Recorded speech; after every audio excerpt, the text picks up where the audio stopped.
오늘 말씀은 마태복음 26장 25절 말씀입니다.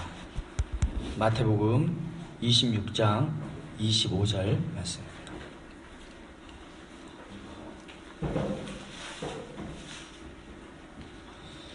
우리 함께 읽겠습니다.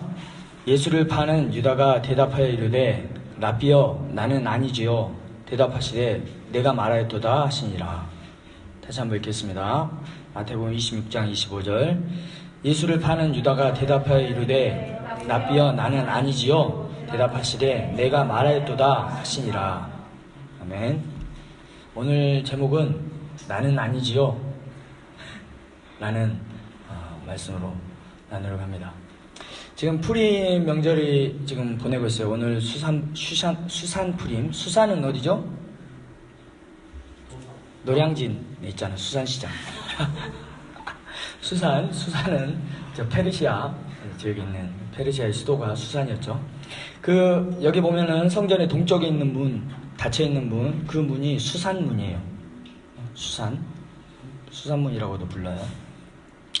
푸림과 이 고난주간의 공통점을 찾자라고 생각을 해보면 어제 우리가 그 길을 걸으면서 겟세마네 동산에서 또 나눴지만 이 푸림도 이스라엘 사람들이 죽음의 위기에 하만의 그 계략에 빠져서 죽음의 위기에 놓여 있다가 에스더와 그 금식하고 기도하는 그 하나님의 그 계획 가운데 이 하만이 제비 뽑은 날 오히려 유대인이 살육을 당한 게 아니라 유대인들의 대적이 죽음을 당하는, 그래서 이 성이 있는 날은 이틀 동안 유대인의 대적들을 죽였던, 그리고 그걸 기념했던 날이 바로 이 푸림입니다. 고난주간도 마찬가지죠. 예수님이 죽음의 길을 가셨고, 그리고 그 죽음의 길이 결국에는 이 사람들이 볼 때는 끝인 것 같았지만 끝이 아니라 생명이요 부활로 이 증거로 나타나는 일을 보게 됩니다. 에스더 9장 22절, 우리가 푸림을 지날 때 원래 에스더서를 다 읽어야 돼요. 에스더서를 안 읽은 사람은 한번 읽으세요. 9장 22절에 보면 이렇게 되어 있어요. 이날에 유다인들이 대적에게서 벗어나서 평안함을 얻어 슬픔이 변하여 기쁨이 되고 애통이 변하여 길한 날이 되었으니 이 두 날을 지켜 잔치를 베풀고 즐기며 서로 예물을 주며 가난한 자를 구제하라. 그래서 여러분들 선물 받았어요? 푸림 선물 받았어요? 받은 것도 있고 안 받은 것도 있고 이제 받을 것도 있고, 그래요. 근데 여기에 보면 슬픔이 변하여 기쁨이 되었다. 그죠? 십자가의 그 슬픔이 예수 그리스도의 그 죽으신 운명하신 그 슬픔이 부활하심으로 기쁨으로 바뀌었고, 그죠? 애통하다, 이게 에벨이에요. 에벨. 아벨 그러면 뭐냐면 누가 죽었을 때 통곡하는 거예요. 근데 이게 염토브가 뭐예요? 우리 맨날 인사하잖아요. 염토. 좋은 날이 되었다. 이게 이제 길한 날이라고 이렇게 번역이 됐죠. 예수님이 죽어서 십자가에 운명하신 그 슬픈 애통하는 그 날이 우리에게는 구원이요 기쁨의 날이 된 거죠. 이게 약간 이 불임절과 이 고난주간 예수님의 그 십자가 운명의 그 십자가 사건과 약간 좀 이렇게 매치를 시켜볼 수 있는 부분인 것 같아요. 안타까운 게 있다면 차라리 태어나지 않았으면 좋았을 것을 하는 생각을 하는 경우가 있을까요? 차라리 그런 생각 한 번이라도 해본 적 있어요. 내가 이 세상에 왜 태어나가지고 이 고생이냐, 이렇게 생각하는 사람이 있을까요? 정주 있었어? 50만 원 들고 서울에 상경했을 때 고시원에서 한 달 동안 라면만 먹고 살면서 그런 생각을 했어? 차라리 태어나지 않았으면 좋았을 것을 하는 생각을 한 사람이 성경에 딱 한 명 나와요. 그래서 오늘은 그 사람에 대해서 좀 나는 아니지요? 라고 물었던 이 사람에 대해서 같이 좀 나눠보려고 합니다. 벨기에 공항에서 지하철에서 테러가 있었죠. 근데 그 가족사가 이렇게 나오는데 보니까 형은 태권도 국가대표예요. 벨기에 폭탄 테러 얘기하니까 지금 사운드 우리가 4D 설교라서 큰 아들은 태권도 국가대표예요. 은메달도 유니버시아드에서 따고 그랬어요. 근데 이 동생은 이 테러범이 된 거예요.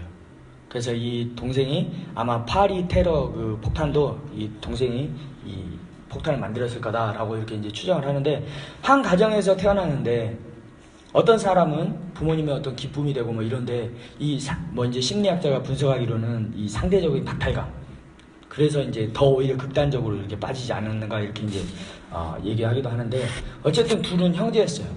근데 한 아들은 부모님께 기쁨이 되었는데, 한 아들은 그 아들 때문에 이 부모님의 그 마음과 이 근심이 얼마나 아프겠습니까? 근데 성경에 오늘 이 유다를, 가룟 유다 이 표현할 때 태어나지 않았으면 좋았을 뻔한 사람이라고 예수님이 얘기를 한 거예요. 예수님이 차라리 네가 태어나지 말았으면 좋았을 것을. 얘 참 상처가 되는 거죠. 그죠?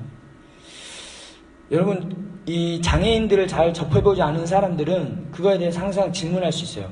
왜 하나님이 이 장애인들을 이렇게 만들었을까? 왜 이 장애인, 근데 이 장애인들을 보면서 이 유대인들은 어떤 생각들을 하냐면, 이 장애인들은 우리가 갖지 못한 이 깨끗한 영혼을 가지고 있다, 이렇게 생각을 해요. 장애인들은. 그래서 그들을 위한 특별한 구원이 있다 라고 이제 유대교에서는 이렇게 생각합니다. 근데 원래는 안 그랬어요. 성경 시대에는 장애가 있으면 하나님의 회중에 들어가지 못했어요. 원래는. 그런데 정상적으로 태어나서, 그리고 예수님을 가까이에서 쫓으면서 예수님이 행하신 이적과 기사를 다 보면서 했던 한 사람이, 예수님이 에이 너는 태어나지 말았으면 좋았을 것을 이라고 했다면 얼마나 상처가 되겠어요. 소리야, 그지? 나는 열심히 막 따라다녔는데, 예수님 열심히 막 따라다니고 있는데 너 왜 태어났냐? 라고 한다면 얼마나 상처가 되겠습니까? 근데 유다가 그런 평가를 받았어요. 왜 그는 배신자가 되었을까? 유다는 왜 배신자가 되었을까? 예수님이 그렇게 얘기해서 너 왜 태어났냐? 라고 얘기해서 배신자가 되었을까? 오늘은 이 고난주간에 보통 십자가를 묵상하고 예수님에 대해서 말씀을 많이 나누는데, 오늘 저는 이 유다에 대해서, 가룟 유다에 대해서 여러분들과 함께 나누려고 합니다. 왜냐하면 우리 안에는 이 가룟 유다와 같은 이 본성이 항상 남아있다는 것을 알았어요. 그래서 그 부분을 함께 나누려고 합니다. 가룟 유다는 과연 돈 때문에 예수님을 팔았을까? 질문을 해봅니다. 어때요? 돈 때문에 팔았을까? 돈을 받았잖아. 예수님을 넘겨주고 돈을 받았잖아. 돈 때문에 팔았을까? 몰라? 이 마태복음 26장 그 윗부분을 보면 베다니 시몬의 향유 사건이 나옵니다. 그것과 이 가룟 유다가 돈을 받고 파는 것과 이렇게 연결되어 있어요. 마태복음 26장 9절에 보면 이것을 비싼 값에 팔아 가난한 자들에게 줄 수 있었겠도다, 이렇게 얘기를 해요. 누가 얘기할까요, 여기서? 누군지 몰라요, 여기서는. 마태복음 본문에서는. 근데 마가복음에 보면은, 마가복음 14장 4절 5절을 보면 이렇게 됐어요. 어떤 사람들이 화를 내어 서로 말하되 어찌하여 이 향유를 허비하는가? 이 향유를 300데나리온 이상에 팔아 가난한 자들에게 줄 수 있었겠도다. 마가복음에는 어떤 사람들이라고 나와요. 근데 이 마태복음에 안 나오는 게 나오죠. 이 향유가 얼마나 값어치가 있는 것인가에 대해서 나와요. 300데나리온 이상에 팔아라고 이렇게 나와 있어요. 그러면은 향유를 300데나리온에 판다라는 것은 살 때는 더 비싸겠죠. 왜냐면 원래 그 달러도 그렇잖아. 살 때 내가 달러를 사려면은 나는 비싼 돈 주고 사고, 팔 때는 더 싸게 팔고, 이게 상거래잖아요. 향유를 300데나리온 이상에 팔 수 있다는 것은 300데나리온 이상의 값어치를 하는 거죠. 그럼 우리가 300데나리온이 과연 얼마나 됐을까 생각을 해봐야죠. 300데나리온이 얼마일까? 얼마 정도 될 것 같아? 자, 1번 100만원, 2번 1000만원, 3번 1500만원, 4번 3000만원. 1번이 뭐였지? 1번 100만원, 2번 100만원, 2번 1000만원, 3번 1500만원, 4번 3000만원? 자, 그러면 이 데나리온의 값어치에 대해서 우리가 알아야 돼요. 그래야 이게 계산할 수 있으니까. 기준은 어디 꼭 일본 저기 일식 만드는 사람 있잖아요.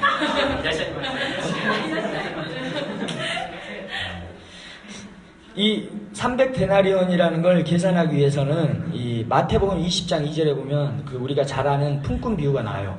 이 품꾼을 포도원에 데려가는 그 장면인데 20장 2절에 보면 그가 하루 한 데나리온씩 품꾼들과 약속하여 포도원에 들여보내고 하루에 한 데나리온씩을 줬다는 거예요. 그래서 성경 그 해석학자들은 이 데나리온이라는 1데나리온이 한 사람의 노동값이다. 하루 노동 품삯이다. 라고 이제 계산하는 거예요. 그러면 300데나리, 우리나라 하루, 승화 우리 노가다 많이 해봤으니까 하루 품삯이 얼마씩 받았어? 많이 받으면 8만원이나. 고급 노동이네, 고급 노동.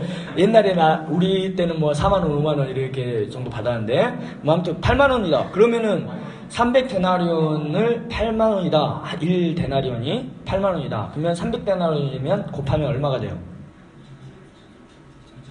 38에 24. 2,400만원 정도 되는 값어치의 향유라는 거예요. 그러면 아주 고급이죠. 요즘 제일 비싼 향수가 얼마 정도 할까요? 18만원. 너무 싼 것만 썼네. 더 비싼 것도 있겠죠? 샤넬 넘버 2? 넘버 3? 아무튼 이 당시와 지금의 값어치가 이렇게 이제 뭐 우리가 돈으로 환산할 수는 없겠지만 어쨌든 상당히 고가의 향유를 이 여인이 부은 것을 알 수 있습니다. 그죠? 그런데 보면은 요한복음 12장에 보면은 이 사건이 베다니에 있는 나사로의 동생 마리아가 한 걸로 이렇게 이제 기록이 되어 있어요. 그래서 공관복음이라 하면 마태, 마가, 누가복음을 얘기하고 요한복음은 이제 사복음서에 이제 들어가는 건데 이걸 같이 우리가 비교해서 많이 학자들이 연구를 해요. 거기에 보면은 이 제자 중 하나로서 예수를 잡아줄 가룟 유다가 말하되 이렇게 되어 있어요. 다른 복음서에서는 그냥 어떤 사람, 어떤 제자들이 이렇게 표현되는데 요한복음에 보면 가룟 유다가 말하되 이렇게 돼 있어요. 요한복음은 특별히 가룟 유다를 아주 나쁜 놈으로 이렇게 기록을 하고 있어요. 그래서 이 향유를 어찌하여 300데나리온에 팔아 가난한 사람들이 주지 아니하느냐 이렇게 말하면 가난한 자들을 생각함이 아니요 그는 도둑이라 돈꾀를 맞고 거기 넣는 것을 훔쳐가미러라 이렇게 돼 있어요. 가룟 유다의 역할이 12명의 제자들 중에 약간 이 뭔가 돈을 맡고 있는 사람으로 이렇게 묘사가 되고 있습니다. 근데 이걸 어디서 또 알 수 있냐면 최후의 만찬 장면에서 또 알 수 있어요. 최후의 만찬 장면에서 보면은 요한복음에 보면은 이 떡 한 조각을 이렇게 주니까 그 조각을 받은 자가 이제 팔리라 이렇게 했는데 그 사람이 이제 나가니까 이 제자들은 이 29절에 보면 요한복음 13장 29절에 보면 어떤 이들은 유다가 돈꾀를 맡았으므로 명절에 우리가 쓸 물건을 사라 하시는지 혹은 가난한 자들에게 무엇을 주라 하시는 줄로 생각하더라. 그러니까 유다가 나가니까 제자들은 그렇게 생각한 거예요. 유다가 뭘 사러 나가나 보다 라고 생각을 한 거죠. 유다는 어쨌든 이 요한복음을 통해서 보면 유다는 이 돈 계산이나 이런 거 계산을 아주 빠릿한 사람이었어요. 그래서 향유를 딱 부으니까 그게 얼마 정도 값어치 하는 건데 이거를 이렇게 이제 생각을 한 거죠. 그런 유다가 예수님을 넘기려면 얼마에 팔아야 될까요? 적어도 향유보다 비싼 값에 넘겨야 되지 않을까요? 자기가 그 값어치를 이렇게 알면 그죠? 돈이 되게 하려면 그 정도는 협상을 할 수 있잖아. 그런데 오늘 우리가 이 유다를 보면 얼마에 팝니까? 우리가 잘 알잖아요. 얼마에 팔아요? 은 30에 판 거예요. 그러면 이제 계산해 봐야 돼요. 은 30은 얼마 정도 될까? 그죠? 얼마 정도 될 것 같아요? 1번 100만원, 2번 1000만원, 3번 1500만원, 4번 3000만원, 1번 100만원, 2번 1000만원, 1000만원, 3번 1500만원, 4번 3000만원. 지금 은을 30양을 3천만원에 살 사람은 없겠죠. 일단 계산적으로 했을 때, 그죠? 그리고 또 얼마에 제가 팔았을까요? 했는데 그렇게 비싸게 팔지는 않았겠죠. 그런데 은 30을 이제 계산해 보려면 은 30은 약 4데나리온이에요. 은 하나가 잘못 얘기했어요. 은 하나가 4데나리온이에요. 그러니까 4일 일해야지 받을 수 있는 품삯인 거예요. 은 하나. 그죠? 그러면은 은 하나가 4데나리온이면 얼마예요? 30이니까 120데나리온. 그죠? 아까 향유가 얼마였어요? 300데나리온 이상. 그러면 거의 한 3분의 1이죠. 예수님을 향유의 3분의 1 값에 넘긴 거예요. 그죠? 아주 싸게 넘긴 거죠. 향유값만도 못한 가격에 예수님을 넘긴 거예요. 그러니까 보통 이제 한 데나리온을 5만 원으로 계산하게 되면 600만 원 정도 되는 거죠. 8만 원으로 계산하면 800만 원 정도 되는 거고. 근데 뭐 그 당시랑 지금이랑 이 가치가 다르기 때문에 이렇게 할 수는 없지만 어쨌든 향유보다 예수님을 싼 값에 그냥 넘긴 거예요. 유다가. 이 은 30은 구약에 보면 몇 번 언급이 되고 있어요. 출애굽기 21장 32절에 보면 소가 만일 남종이나 여종을 받으면 소 임자가 은 30세겔을 상전에게 줄 것이요 소는 돌에 맞아 죽을지니라. 자, 이건 뭐예요? 남종이나 여종의 값이에요. 남종이나 여종이 소가 들이받아가지고 죽은 거예요. 그러면 주인한테 얼마를 줘요? 은 30을 주는 거예요. 그리고 그 소는 죽이는 거고. 그럼 뭐예요? 종의 값이 은 30인 거예요. 구약시대로 따지면 예수님을 종의 값으로 받고 팔아넘긴 거예요. 사람을. 자, 다른 본문에 보면 이 은 30의 가치를 좀 파악하기 위해서 제가 얘기하는 거예요. 사무엘상 9장 8절에 보면 이렇게 되어 있어요.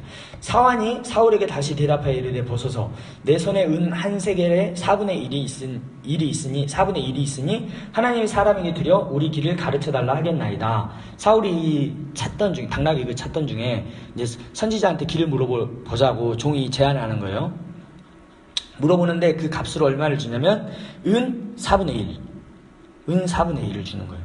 그러면 몇 번을 물어볼 수 있냐면 120번을 물어볼 수 있는 선지자에게 120번을 물어볼 수 있는 값어치가 은 30이에요. 또 출애굽기 30장 13절에 보면 무릇 계수 중에 드는 자마다 성소의 세겔로 반세겔을 낼지니 한 세겔은 20게라라. 그 반세겔을 여호와께 드릴지며 이렇게 되어 있어요. 이 반세겔은 이 생명의 속전으로 하나님께 드리는 거예요. 성전세로 이렇게 드리는 거예요. 이게 예수님 시대에도 있었어요.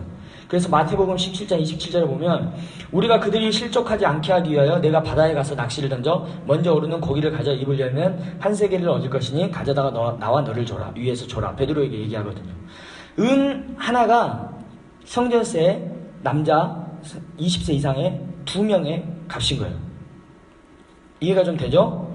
그리고 사무엘하 24장 24절에 보면 왕이 아라우나에게 이르되 그렇지 아니하나이다. 내가 값을 주고 내게서 살리라. 값없이는 내가 내 하나님 여호와께 번제를 드리지 아니하리라 하고 다윗이 은 50세겔로 타작마당과 소를 사고. 이게 아리우나의 타작마당을 다윗이 지금 있는 여부수 산성 여기를 취하기 전에 산 거예요. 이 값을 주고 산 거예요. 이걸 통해서 보면은 이게 은 50세겔이었어요. 그러면 땅값보다도 못하죠. 그죠? 종의 값이고 한 종의 값이고 그리고 남자들의 성전세보다는 그걸로 한 60명분의 성전세를 낼 수 있을 만큼의 값어치가 되는 게 은 30이에요. 아주 뭐 그냥 값어치가 없는 돈도 아니죠. 그렇죠? 뭔가를 살 수 있는 돈이니까. 나중에는 이걸로 이 아겔다마 그래가지고 아겔다마 그래서 여기 아래가 지금 이 유다가 목매달아 죽은 아겔다마인데 이 아겔다마인데 흰농골전인데 거기서 밭을 사잖아요. 그 토기장에 밭을 만들었다고 얘기하잖아요. 그러니까 은 30이라는 돈이 아주 똥값도 아니에요. 어느 정도는 값을 쳐준 거죠. 그냥 넘길 수는 없으니까. 어쨌든 이 유다는 예수님을 넘김으로써 은 30이라는 것을 받게 됐어요. 그런데 유다는 이 돈 때문에 예수님을 팔았다라고는 좀 생각하기가 어려울 수 있어요. 왜냐하면 돈 때문에 팔았으면 좀 더 비싸게 팔 수도 있었을 거고 그리고 돈 때문에 팔았으면 굳이 나가서 목매달아 왜 죽어요? 그 돈으로 땅 사가지고 잘 살아야지. 그죠? 돈 때문에 유다가 예수님을 넘겼다라고 생각할 수는 없습니다. 없는 것 같아요. 예수님 배신한 건 아닌 것 같아요. 그러면 이 두 번째 상황은 이제 최후의 만찬의 상황이에요. 마태복음 26장 21절에서 25절에 보면 이제 예수님이 얘기합니다. 너희 중에 한 사람은 나를 팔 거다. 그러니까 그들이 몹시 근심하여 각각 여짜오되 주여 나는 아니지요. 유다만 이 말을 물은 게 아니에요. 너희 중에 한 사람이 나를 팔 거다라고 하니까 제자들이 다들 근심한 거예요. 왜 근심했을까? 아니 자기는 나는 절대 그럴 일 없어 라고 생각할 수 있잖아요. 근데 너희 중에 한 사람이 나를 팔 거야 라고 했는데 왜 근심을 했을까? 의문이 듭니다. 모두가 팔 생각이 있었는지 예수님 팔아넘길 생각이 있었는지 모르죠. 그런데 어쨌든 그 가운데 예수님이 또 한 대답을 해요. 나와 함께 그릇에 손을 넣는 그가 팔리라. 인자는 자기의 대하여 기록된 대로 가거냐 인자를 파는 그 사람의 화가 있으리로다. 그 사람은 차라리 태어나지 아니하였더라면 되게 좋을 뻔하였느니라. 예수를 파는 유다가 대답하여 이르되 유다는 예수를 파는 유다라고 이렇게 성경에 계속 기록돼요. 라비여 나는 아니지요. 대답하시되 내가 말하였도다 하시니라. 이렇게 되어 있어요. 제자들도 근심하고 있었지만 특별히 유다는 마음에 찔림이 있었겠죠. 왜냐하면 이미 위에 계약을 끝냈으니까. 팔 생각을 하고 있었으니까. 세족식의 장면이 요한복음에 나옵니다. 거기 보면 요한복음 13장 11절에 예수님이 제자들의 발을 씻겨준 장면이 있는데 이 가운데 예수님은 이미 유다가 나를 배신하고 팔 것이라는 걸 이미 알고 계셨어요. 이는 자기를 팔 자가 누구인지 아심이라. 그러므로 다는 깨끗하지 아니하다 하시니라. 요한복음 13장 22절을 보면 제자들이 서로 보며 누구에게 대하여 말씀하는지 의심하더라. 이 상황이 이제 정확하게 묘사되는데 예수의 제자 중 하나 그가 사랑하시는 자가 예수의 품에 의자에 누워있는지라. 이 누워있던 자가 누굴까요? 네? 요한이요. 시몬 베드로가 머리짓을 말하되 말씀하신 자가 누구인지 말하라 하니 그가 예수의 가슴에 그대로 의지하여 말하되 주여 누구니까 이렇게 물은 거예요. 그랬더니 예수께서 대답하시되 내가 떡 한 조각을 적셔다 주는 자가 그니라 하고 곧 한 조각을 적셔서 가롯 시몬 아들 유다에게 주시니 되어 있어요. 요한복음을 보면 다 알 수 있게 돼 있잖아요. 가룟 유다가 예수님을 다른 복음서를 보면 누가 팔지 이런 걸 전혀 상황 모르는데 요한복음 보면 가룟 유다한테 예수님이 주셔요. 그리고 나서 조각을 받은 후 곧 사탄이 그 속에 들어간지라. 이에 예수께서 유다에게 이르시되 내가 하는 일을 속히 하라. 이 말씀 무슨 뜻으로 하셨는지 앉은 자 중에 앉아갖고 사람들은 다 몰랐어요. 어떤 이들은 아까 얘기했던 것처럼 뭘 사러 가나 보다 했고 유다가 그 조각을 들고 나가는 장면이 이 최후의 만찬에 있었습니다. 저는 이 장면, 최후의 만찬의 이 장면 속에서 유다의 이 모습을 보면서 안타까웠어요. 왜냐하면 예수님 알고 계셨잖아요. 세족 발을 씻겨주면서도 알고 있었고 그 떡을 떼서 주면서도 알고 있었고 그 유다의 마음에 찔림이 분명히 있었을 텐데 근데 유다는 이 상황에 돌이키질 않아요. 마음이 고쳐지지가 않아요. 그리고 그냥 나간 거예요. 왜 그랬을까? 겟세마네 기도 이후에 어제 우리가 이제 겟세마네 동산에서 기도하고 갔었죠. 그 가운데 유다가 나타납니다. 그리고 랍비여 안녕하십니까 입을 맞추니 내가 친구여 내가 무엇을 하려고 왔는지 행하라. 그들이 나와 예수께 손을 대어 잡는지라. 이렇게 돼 있어요. 요한복음 18장 2절에 보면 그곳은 가끔 예수께서 제자들과 모이시는 곳이므로 예수를 파는 유다도 그곳을 알더라. 이게 누가복음에는 습관을 쫓아 감람산에 갔었다고 예수님이 말씀하셨거든요. 요한복음에 보니까 유다는 그 자리를 알고 있었던 거예요. 예수님이 자주 가는 그 자리를. 예수님과 항상 함께 먹고 마시고 예수님이 가는 곳에 함께 따라다녔던 이 유다가 결국엔 예수님을 배신하고 예수님을 넘겨준 거죠.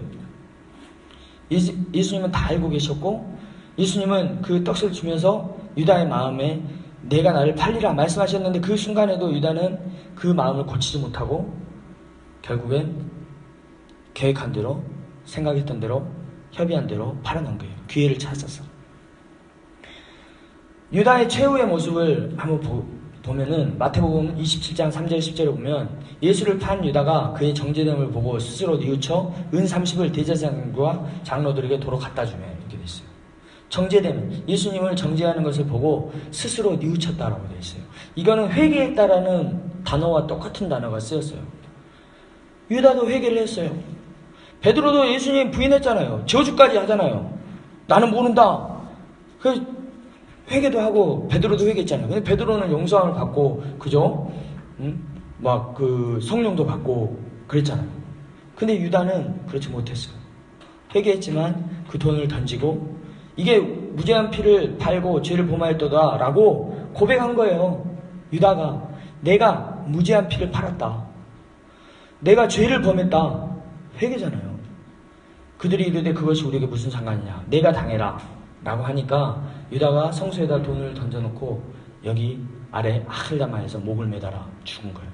그래서 그 돈으로 토기장 위에 밭을 사서 이제 그 밭을 피밭, 하헬 그러면은 밭이에요. 다마 그러면 피예요. 피의 밭이다 라고 일컬었다 이렇게 되어 있습니다. 뭐 내용들이 더 있는데 시간이 없기 때문에 좀 생략을 좀 하도록 하겠어요. 그 다음에 유다가 한 번 더 언급이 돼요. 이 사도행전에 언급이 됩니다. 사도행전 1장 15절, 19절, 19절 보면 저는 이제 어제 제가 이 수가달라에서 배신자에 대해서 여러분들과 말씀을 나눈다고 그랬잖아요. 원래는 이 베드로와 유다 둘을 같이 나누려고 했어요. 근데 유다가 너무 양이 많아가지고 베드로는 생략을 했어요. 근데 여기에 보면은 베드로는 예수님 막 부인하고 막 그랬잖아요. 그리고 막 심히 통곡하고 그랬는데 이 장면에 보면 이제 유다 대신에 한 명을 뽑자 이런 장면에 베드로가 서서 이렇게 합니다. 모인 무리의 수가 120명이 되더라. 베드로가 형제들이 일어서서 성령이 다윗의 입을 통하여 예수 잡는 자들의 길잡이가 된 유다를 가리켜 미리 말씀하신 성경에 응하였으니 마땅하도다. 이 사람은 본래 우리 수 가운데 참여하여 이 직분의 한 부분을 맡았던 자라.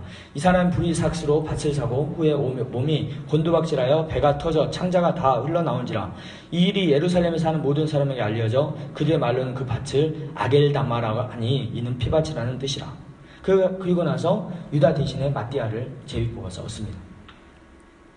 여기에 보니까 1장 25절에 보니까 이렇게 됐어요. 봉사와 및 사도의 직무를 대신할 자인지를 보이시옵소서. 유다는 이 직무를 버리고 제 곳으로 갔나이다 이렇게 돼 있어요. 이 직무를 버리고 제 곳으로 갔다 이렇게 돼 있습니다. 여기에 쓰이는 단어는 뭐냐면 곁길로 갔다. 잘못 갔다는 거예요. 잘못 갔다. 예수님을 같이 쫓아갔죠. 12제자가. 다 같이 같은 마음으로 뭔지 모르고 쫓아갔어요. 다 알고 제대로 알고 쫓아간 사람 한 명도 없었어요. 다 몰랐어요. 십자가 그 사건을 바라보면서도 몰랐어요. 끝났다 생각했어요. 죽었다. 그리고 엠마오 마을로 내려가잖아요. 제자들. 부활에 대해서 아는 제자들 아무도 없었어요. 다 똑같았어요. 상황은. 베드로나 가룟 유다나. 그런데 이 유다에 대해서는 잘못된 길을 갔다라고 표현이 되고 있습니다. 무슨 차이가 있을까? 베드로도 잘못했고 유다도 잘못했고 버리고 다 도망간 제자들도 다 잘못한 거 아니에요? 근데 왜 가룟 유다만 처참한 이 죽음을 맞이해야 돼요? 그리고 예수님을 판 유다다. 예수님한테 너는 왜 태어났냐? 라는 말을 가룟 유다는 들어야 됐을까요? 저는 결론적으로 그 부분에 대해서 나누려고 합니다. 그게 뭐냐면 십자가 부활을 경험하지 못했어요. 자살을 해서 죽어서. 베드로는 회개했고 뉘우침도 있었고 그리고 나서 십자가 사건 이후에 부활의 주님을 만났어요. 그러나 유다는 그 기회를 얻지 못했어요. 십자가 부활의 사건을 보지 못했어요. 뭐 다른 차이를 찾을 수는 없어요. 근데 성경을 통해서 우리가 알 수 있는 차이는 가룟 유다는 십자가 부활을 경험하지 못했던 사람이다. 모르겠어요. 이거는 뭐 만약이니까. 유다는 어쩔 수 없었어요. 예수님을 팔 수밖에 없었어요. 왜? 누군가는 팔아야 되니까. 그래야 예수님이 그렇게 십자가에 이제 못 박혀 돌아가시는 그게 하나님의 계획이었으니까. 그런데 유다는 스스로 그 기회를 끊어낸 거예요. 잘못된 길을 스스로 선택해서 간 거예요. 예수님을 팔았고 예수님이 기회를 줬지만 그 가운데 돌이킬 수 있는 마음들을 얻지 못했고 그리고 결국에는 성전에 돈을 던지고 가서 스스로 생을 마감하게 되었습니다. 오늘 제목이 뭐죠? 나는 아니지요. 이렇게 돼 있죠. 저는 이 질문이 우리 크리스찬들 모두가 하는 거라고 생각합니다. 모두가 십자가 잘 따릅니까? 모두가 부활을 다 경험하며 부활의 그 주님과 매일 동행하고 있습니까? 나는 아니지요? 라고 주님 앞에 당당하게 물어볼 수 있는 사람 어디 있을까요? 나는 아니지요. 왜 예수님은 우리의 마음을 아시니까. 이건 내가 말했다는 건 예수님이 주체가 아니에요. 네가 이미 말했다라는 거예요. 내 마음은 내가 잘 알죠. 유다의 마음은 유다가 잘 알았겠죠. 말씀을 정리하도록 하겠습니다. 오늘 이제 이 고난주간 예수님이 이제 지금 운명하시고 이제 무덤에 들어가 계시죠. 그런데 이 십자가와 부활을 경험하지 못한 크리스찬들이 있을 수 있습니다. 십자가를 살아내지 못하는 크리스찬들이, 십자가를 믿는다라고 말할 수 있는 사람 많이 있어요. 그러나 그 십자가를 살아내지 못하는 크리스찬들이 많이 있는 것 같습니다. 저도 여기에서 말씀을 이렇게 나누지만 저도 나는 아니지요 라고 주님께 물어볼 수 없어요. 왜? 저 스스로가 잘 아니까. 저는 십자가를 살아내지 못할 때가 많이 있습니다. 십자가가 뭐예요? 화해잖아요. 용서잖아요. 희생이잖아요. 사랑이잖아요. 우리 안에 진정한 사랑이, 서로를 향한 사랑이 있습니까? 화해 양보와 화목함이 있습니까? 용납함이 있습니까? 누군가에 대해서 내 마음에 용납하지 못함이 내 안에 자리 잡고 있으면 십자가를 살아내지 못하는 거예요. 누군가를 위해 희생할 수 있는 마음이 없으면 내 안에 십자가를 살아내지 못하는 거예요. 내 원수를 사랑하지 못하면 십자가를 살아내지 못하는 거예요. 예수님은 원수를 위해서도 죽으셨으니까. 부활을 믿지 못하며 살아가는 크리스찬들이 있어요. 부활에 소망 없이 살아가는 사람은 있습니다. 그냥 현실적인 것들이 더 중요한 크리스찬들이 있어요. 천국에 대한 소망 없이 그냥 살아가는 사람들이 있어요. 그 사람들이 예수님 앞에서, 사람들 앞에서 그렇게 물어볼 수 있어요. 나는 아니지요? 다 누구나 그렇게 얘기하니까. 그러나 예수님은 그 마음을 알아요. 네가 가룟 유다인지, 네가 베드로처럼 나를 부인할 건지, 너희가 다 나를 버리고 떠나갈 거지. 다 합니다. 우리는 십자가 앞에 설 때 두려운 마음으로 서야 돼요. 나는 아니지요? 라는 질문이 아니라, 주님, 내가 그런 가룟 유다와 같은 죄인입니다. 나는 아니지요가 아니라 내가 그런 죄인입니다. 예수님을 그냥 너무나 쉽게 이 은 30이라는 것에 팔아버리잖아요. 어떻게 보면 내가 더 소중하게 생각하고 있는 것에 예수님이 뒷전으로 가버리는 것, 그 예수님을 팔아버리는 것과 같아요. 가룟 유다와 같은 거예요.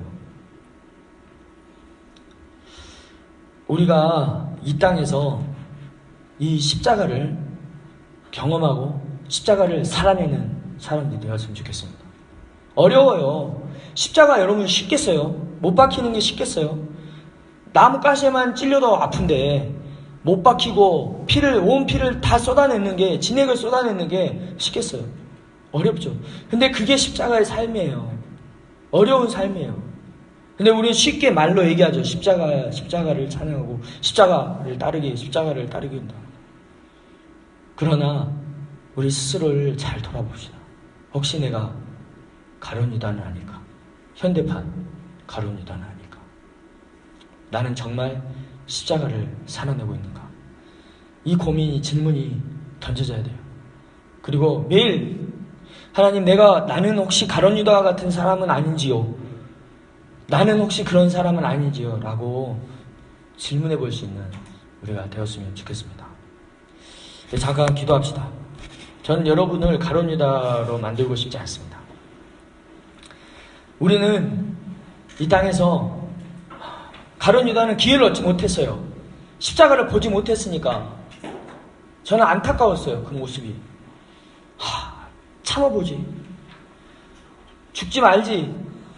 그러면 예수님이 용서해 주실 수 있을 텐데, 베드로처럼 이렇게 찾아가실 수 있을 텐데, 그 마음이, 물론 성경을 응하게 하기 위해 성경의 말씀을 이루어지는 그 과정이 있지만 그렇게 쓰임받은 가룟 유다가 불쌍했습니다. 근데 우리도 하나님의 일을 하는데 그런 가룟 유다처럼 그런 모습으로 살아가지 않았으면 좋겠습니다. 부족하죠. 완전한 사람 없습니다. 그러나 그 십자가 앞에 매일 설 수 있는 그런 우리가 되었으면 좋겠습니다.